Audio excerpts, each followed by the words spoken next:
There's something that I thought about when I was coming across to work at Revlon, and it wasn't about the industry or the products, it was about brands.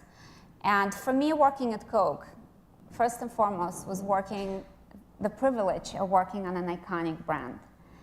And iconic brands are really unique because they're able to endure generations, years. They're able to survive, they're able to thrive, and the reason they do that is because they have an enduring perspective on the world, an enduring point of view. And I thought that that was really the challenge that I was coming to face.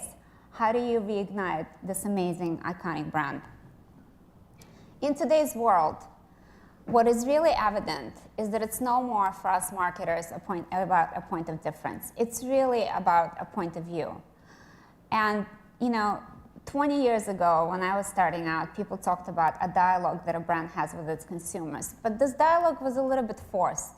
But in today's world, it's all about a conversation. As soon as we're out there and we're communicating on Facebook, we're connecting with consumers on a daily, hourly basis. And if we don't have a strong perspective on who we stand for as a brand, that starts falling apart at the seams, and they feel it. So what is a point of view, and how is it based? For me, in my experience and from my learning, it's three key elements coming together.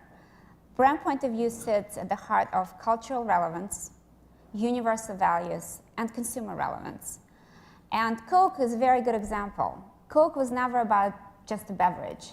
Coke is about love. It was about connections. It was about people connecting with each other. So in the 70s, it was about peace. People standing on top of the mountain wanting to give the world love and Coke and peace. And in the 80s, it was about the wall in Berlin coming down and the world reuniting. And in the 90s, it was about the Olympics, bringing everybody together.